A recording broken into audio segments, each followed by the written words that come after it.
If you are over 60, there is one thing you do every single night that could quietly raise your risk of a stroke without any pain and without any warning. While you sleep, no chest pain, no slurred speech, no dizziness to alert you. You go to bed feeling just fine, and by morning, something has changed. You wake up confused, unable to speak clearly, or you cannot lift your arm. A stroke. Silent, sudden, and life-altering. All because of something as simple as the way you sleep. As a brain doctor, I have seen this far too many times. Not because of smoking or poor diet or lack of exercise, but because of common sleeping habits that most seniors believe are safe. They are not.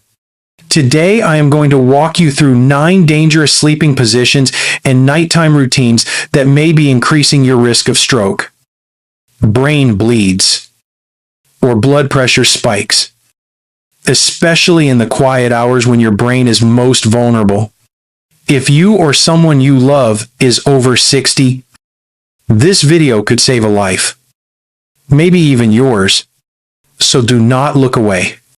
Let us begin. Before we dive in, if you have not subscribed yet, I recommend you hit that button and turn on the bell so you never miss another health tip made just for you. If you enjoy this video, type 1 in the comments. If not, type 0 to let me know how I can make better content for you. 1. Sleeping flat on your back with no pillow. It seems harmless, even comforting. Lying flat on your back at night, arms at your sides, no pillow under your head. For many older adults, it is a habit that started decades ago. Some say it helps with back pain. Others feel it opens up the chest. But here is what almost no one tells you. Sleeping flat on your back without elevating your head can silently increase your risk of stroke overnight. And you might never feel it coming. When you sleep completely flat, your head is on the same level as your heart. That might sound natural, but physiologically it is not. Especially not in older adults. As we age, the vessels in our neck and brain lose their flexibility. Blood does not flow as efficiently, and the veins that are meant to drain blood from your brain must now fight against gravity. That means instead of draining smoothly, blood can pool, slow down, and even clot. Especially in the early morning hours when blood pressure naturally rises. And when blood clots form during sleep, they do not stay quiet for long. One small clot in a narrowed vessel, and the consequences can be devastating. Slurred speech, facial drooping, permanent disability, even death. I want to tell you about Leonard Whitaker, a 77-year-old retired mechanic from Michigan. Strong, independent, still fixing lawnmowers in his garage. Every night he laid down flat in bed, no pillow, just the mattress, and his hands folded on his chest. A habit he picked up from his Navy days. He said it helped him sleep deeply. One morning his wife Mary found him half awake but unable to speak. His eyes were open but one side of his face had fallen. He could not lift his right arm. In the ER, a scan showed a clot in his left middle cerebral artery. A type of ischemic stroke that happens when blood thickens and clots inside narrowed vessels. Often during sleep, his carotid arteries were stiff. Blood had pooled too long, and it was all linked to his sleeping position. Doctors worked quickly to dissolve the clot, but Leonard was never quite the same. His speech is slower now. He uses a walker, and every night, Mary carefully props him up on a wedge pillow, something they both wish they had known about years earlier. What most people do not understand is that when you lie flat, especially with age-related vascular changes. Venous drainage from the brain becomes compromised. That is medical language for this. Your brain's plumbing system slows down, and stagnant blood can become a breeding ground for clots. Add in natural overnight dehydration and low oxygen saturation, and you have got a perfect storm. This position is especially dangerous for seniors with hypertension. Atrial fibrillation. Sleep apnea. A history of carotid artery disease, or those on blood pressure medications that drop pressure too low at night. The safest adjustment is slight head elevation, about 30 degrees. It helps gravity assist blood flow, reduces intracranial pressure, and allows the brain to oxygenate more evenly. Even 1 or 2 supportive pillows can make a profound difference. And always choose a pillow that supports the natural curve of the neck, not one that tilts the chin forward. Some people think this is just about comfort. It is not. It is about blood flow to the most delicate organ in your body. It is about protecting your independence, your memory, your ability to speak, to walk, to be you. Leonard told me once with tears in his eyes, "Doc, if someone had just told me that sleeping flat could do this, I would have changed it years ago. Let me be that someone for you today." 2. Sleeping face down. Prone position. There is a quiet mistake many older adults make every night. One that feels comforting, unfamiliar, and even harmless. Sleeping on your stomach. Maybe you started doing it to ease back pain. Maybe you like the pressure on your chest or the way it makes you feel cocooned and safe. But I am here to tell you something you may have never heard from your primary doctor. Sleeping face down can be one of the most dangerous positions for your brain. In medical terms, it is called the prone position. In younger bodies, it might not cause much harm. But as we age, our circulation slows, our arteries harden, and our oxygen levels dip more easily, especially during the deep sleep stages. When you sleep face down, several dangerous things begin to happen. Your neck turns sharply to one side to allow you to breathe. This position compresses the vertebral arteries, which are responsible for carrying oxygen-rich blood from your spine to the back of your brain, a region that controls balance, coordination, and even your ability to stay conscious. But that is not all. This posture also places pressure on the carotid arteries, especially when your head sinks into a soft pillow or mattress. Blood flow is slowed. Veins that are supposed to carry blood away from the brain become kinked. Stagnant blood collects, thickens, and in vulnerable people, it forms blood clots. These clots may sit quietly for hours, waiting until the early morning surge in blood pressure hits, dislodging them and sending them directly into the brain. The result? A stroke, often massive, sometimes fatal. I will never forget Ethel Lawson, an 82-year-old retired school teacher from Ohio. She came to me after a terrifying experience. Her daughter had found her one morning lying awkwardly on her stomach, her speech garbled and her left side unresponsive. Ethel was rushed to the hospital where scans showed a large ischemic stroke affecting her cerebellum, the part of the brain responsible for coordination and balance. But the cause was not high cholesterol or atrial fibrillation. Ethel's carotid arteries were narrowed with age, and the hours she spent sleeping, face down with her neck twisted, had reduced blood flow just enough to allow a clot to form. By morning, the damage had been done.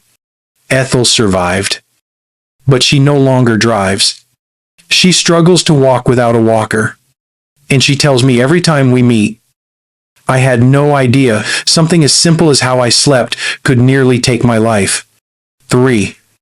Sleeping with a heavy blanket over the head. There is a small and deeply personal habit that many seniors carry into older age. Something comforting, almost childlike, that we do without thinking. We pull the blanket up over our heads at night. Maybe it is to block out noise from a snoring partner or a humming fan. Maybe the room feels drafty or too bright. Or maybe, like many who grew up in colder homes, you find a kind of peace under that cocoon of warmth and silence. But for older adults, this small nighttime habit can quietly turn dangerous. When you sleep with a heavy blanket over your head, you are not just blocking light or sound. You are limiting airflow. Over the course of the night, oxygen levels drop inside that tiny pocket of air. Carbon dioxide, the waste gas you exhale, builds up around your nose and mouth.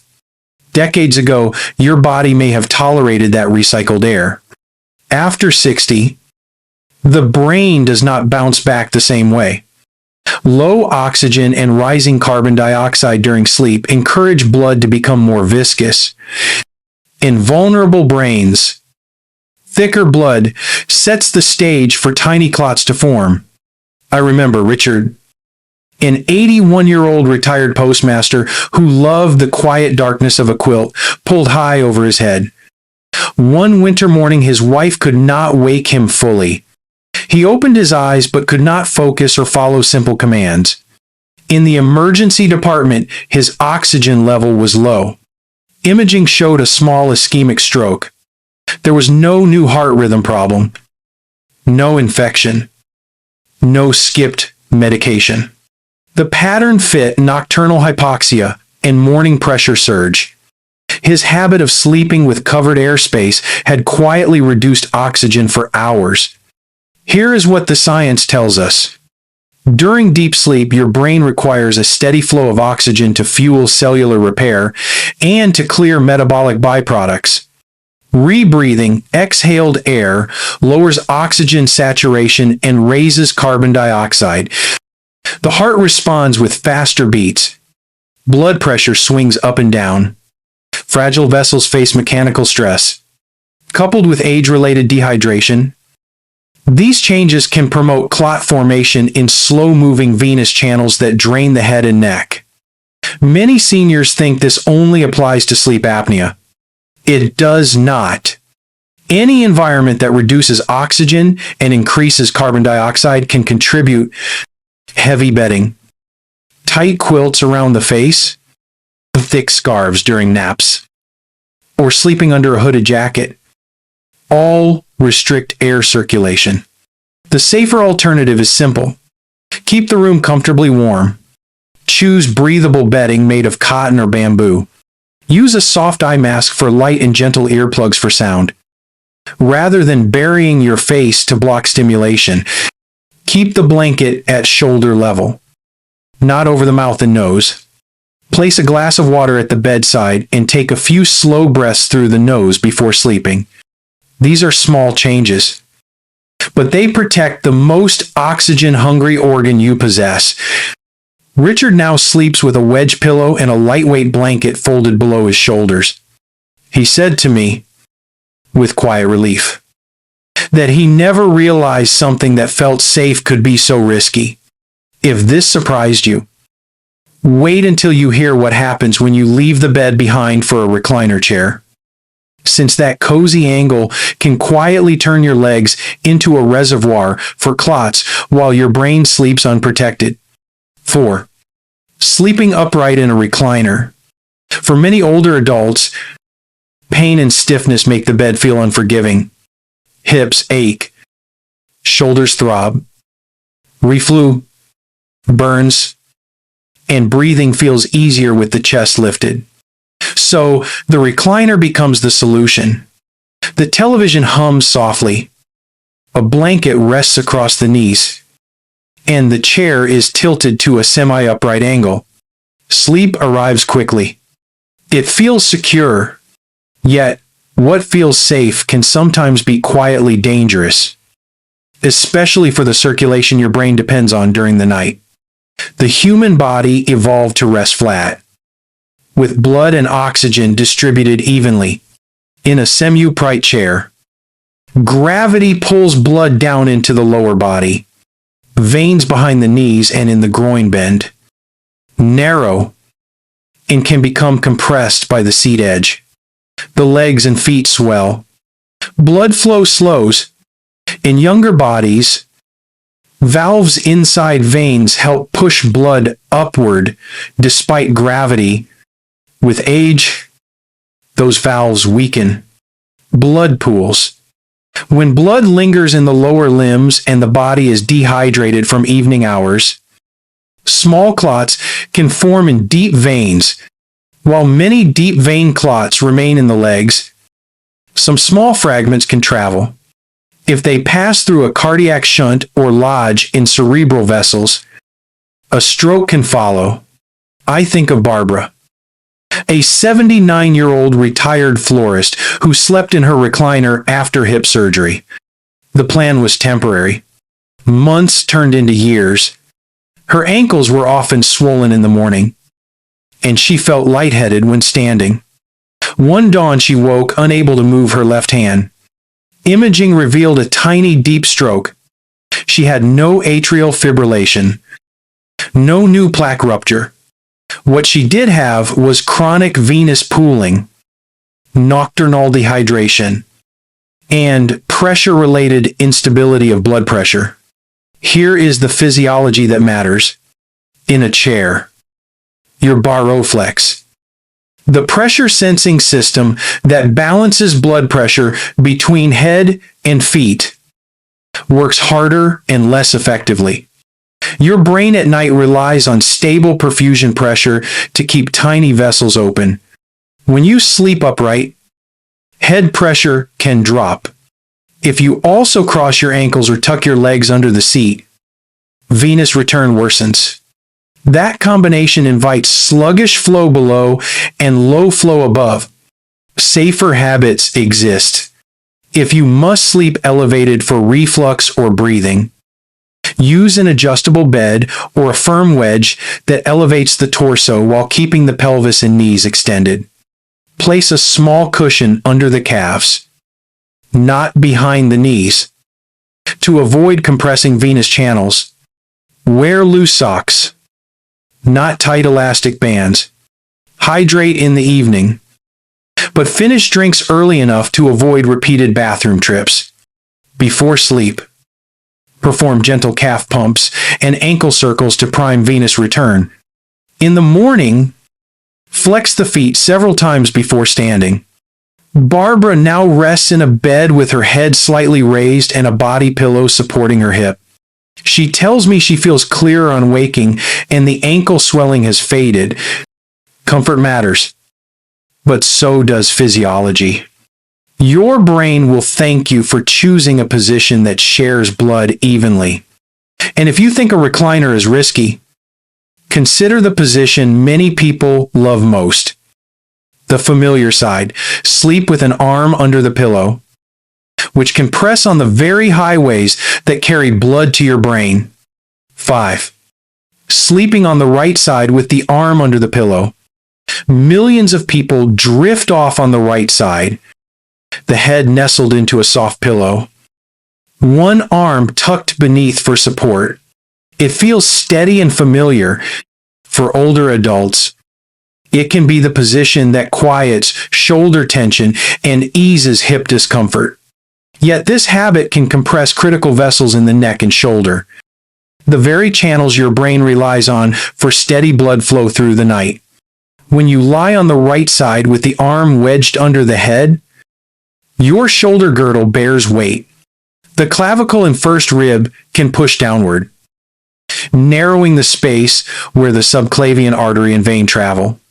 At the same time, the neck tilts and rotates, which can place pressure on the carotid artery on that side and kink venous outflow pathways. Arterial inflow can be reduced. Venous drainage can slow in a young, elastic system that may not matter. After 60, the combination of stiffer vessels, thicker blood. And longer compression can promote stagnant zones where clots can seed. I think of Ellis, a 75-year-old veteran who slept on the right with his forearm under the pillow for decades. He was lean, active, and did not smoke. One morning he woke confused and weak on the left. Scans showed an ischemic event in the right hemisphere. Ultrasound found narrowing in the right carotid artery and reduced flow through the thoracic outlet when his arm was positioned as he slept. The pattern fit chronic mechanical compression. Here is the nerve piece many ignore. The brachial plexus, a bundle of nerves that powers the arm, travels through the same space. Pressure can cause numbness and the familiar tingling hand that many dismiss as harmless. But repeated night after night, those alarms hint at circulation bottlenecks that the brain may pay for later. The safer approach keeps the neck long and neutral, the shoulder relaxed, and the arm free. Sleep on the left side if comfortable, with a pillow between the knees to keep the pelvis aligned. Place a firm pillow in front of the chest and rest the forearm on it, instead of under the head. Choose a contoured cervical pillow that supports the curve of the neck without forcing the chin toward the chest. If you favor the right side, apply the same setup and alternate sides through the week.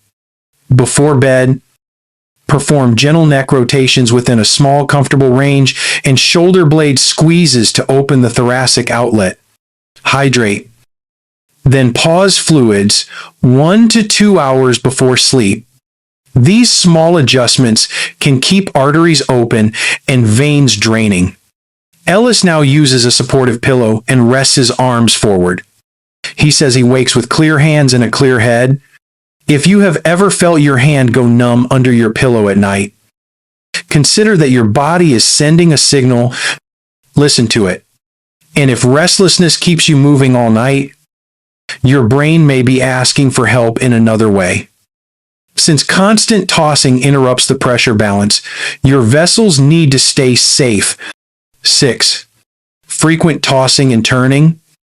Poor sleep quality. Some nights feel like a battle. You fall asleep only to wake again and again. You turn from side to side. You change pillows. You adjust the covers. By morning, you are exhausted. Many seniors accept this as normal aging. Arthritis aches, bathroom trips, busy thoughts.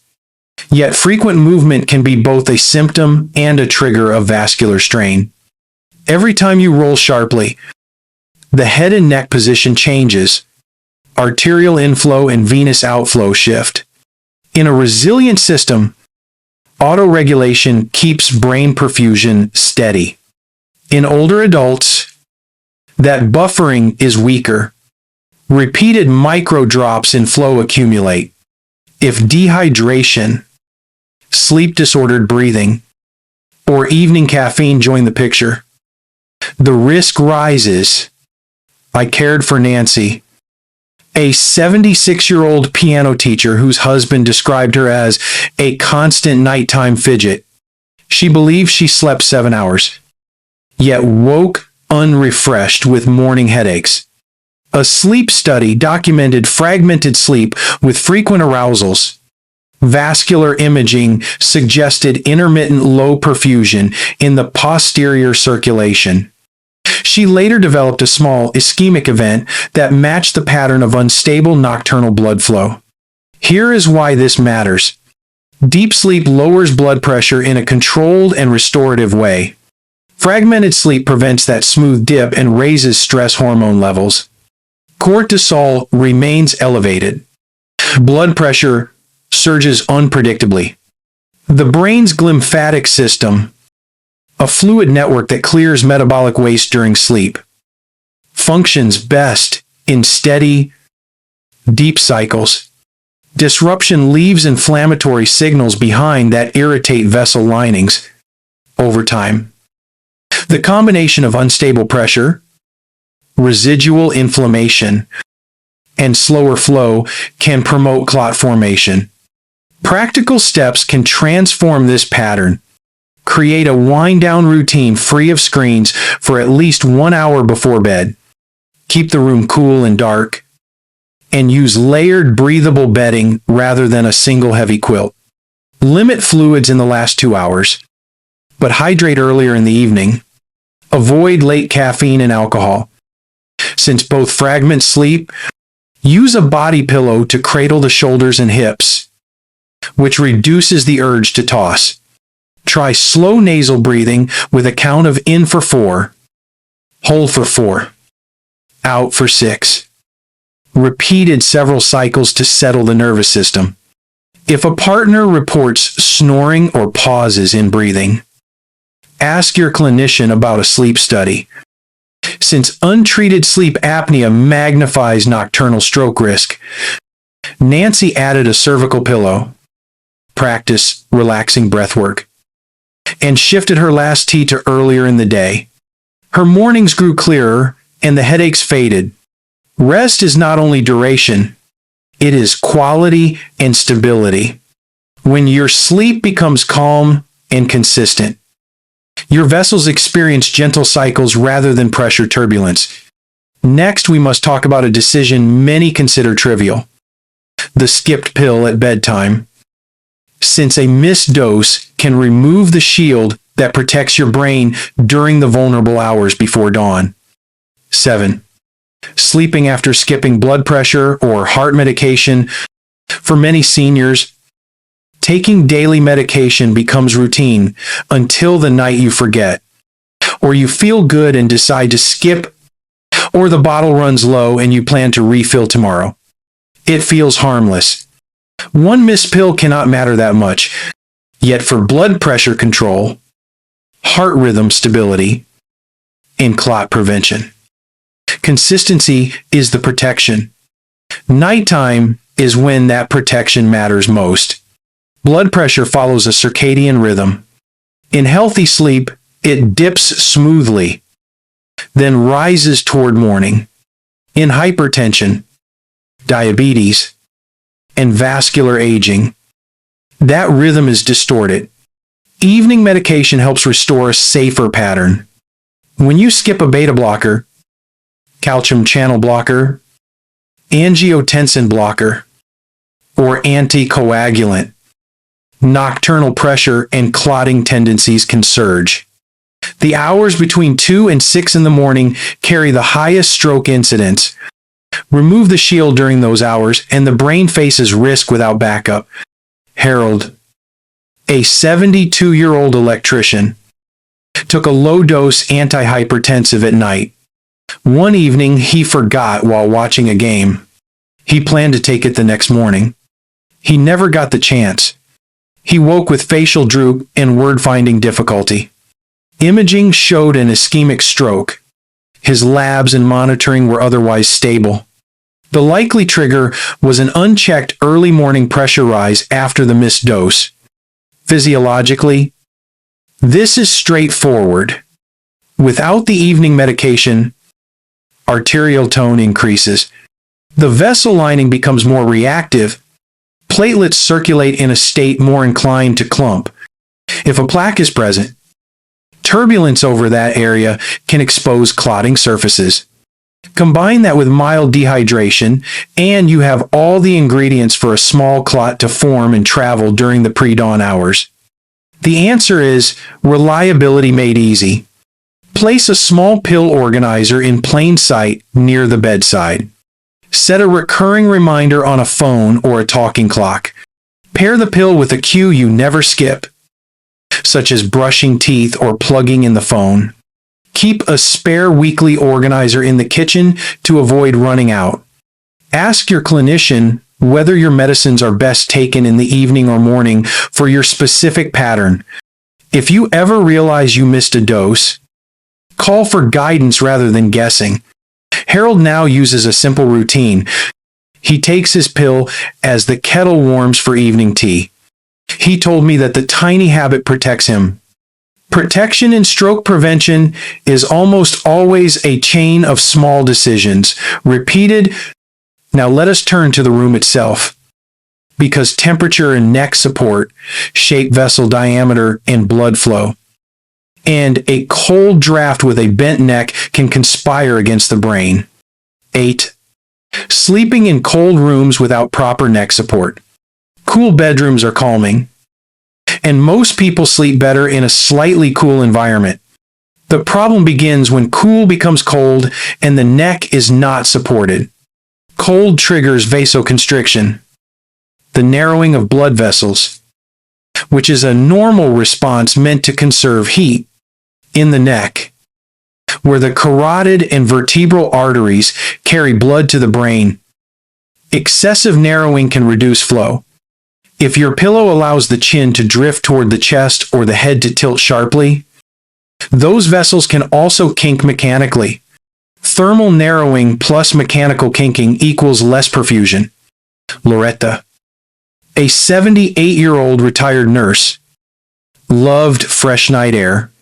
She slept with the window cracked and used a thin pillow.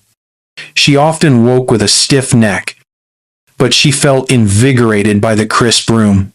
One morning she was dizzy, slurring words, and struggling to swallow. Imaging showed a posterior circulation stroke involving the brainstem.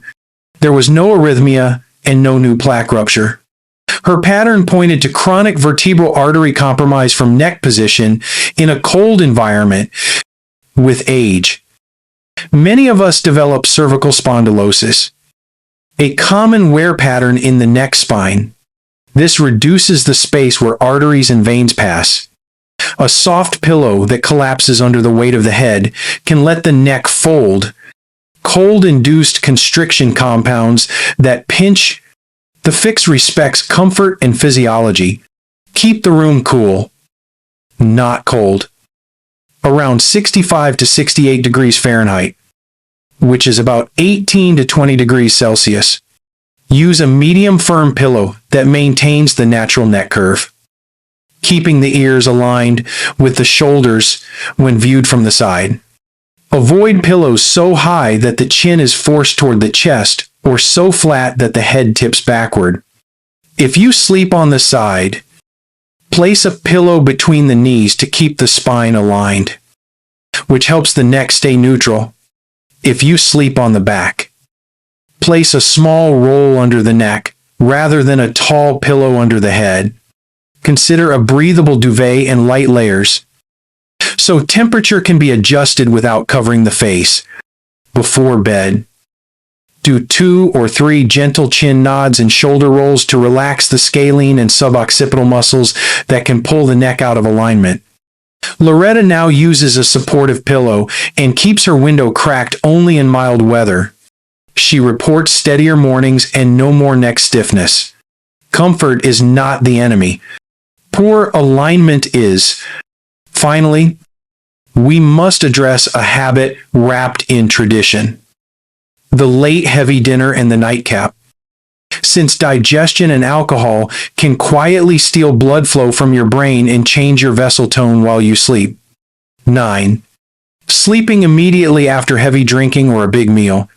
There is a familiar evening scene in many homes: a generous dinner, rich and satisfying, a glass of wine, or a small pour of whiskey to relax, a comfortable chair, and a quick slide into sleep. It feels deserved and peaceful. Yet late, heavy meals and alcohol before bed change circulation in ways that increase nocturnal stroke risk. Digestion demands blood. After a large fatty or salty meal, the body redirects flow to the gut for hours. Brain perfusion can dip, especially if vessels are narrowed with age. Triglycerides rise after rich meals. High levels make blood more viscous. Salt prompts fluid shifts that raise pressure. Now add alcohol. Alcohol first widens vessels, making you feel warm and drowsy. As it is metabolized, vessels constrict again. Heart rhythm can wobble. Oxygen saturation may fall with snoring. Sleep becomes fragmented rather than restorative. The combination of post-meal viscosity, pressure variability, and alcohol rebound creates an unstable landscape for the brain. Gerald, a 74-year-old farmer, enjoyed a steady routine. Dinner, a bourbon, and bed. After a holiday feast, he went to sleep early. Near dawn, he was found unresponsive. He survived with significant language deficits. His cardiac rhythm was stable. His labs told a story. Elevated triglycerides and dehydration. Consistent with a late, rich meal and alcohol, here is a safer rhythm. Eat the main meal earlier in the evening when possible. Give at least 2, preferably 3, hours between dinner and sleep. Favor olive oil, vegetables, beans, fish, and whole grains. Limit heavy cream sauces, deep-fried foods, and large late desserts. If you drink, do so with a meal and in small amounts. And allow time before bed for alcohol to clear. Drink water with dinner. Take a short, easy walk for 10 to 15 minutes to aid digestion and stabilize post-meal glucose. Elevate the head slightly at night to assist breathing and reduce reflux.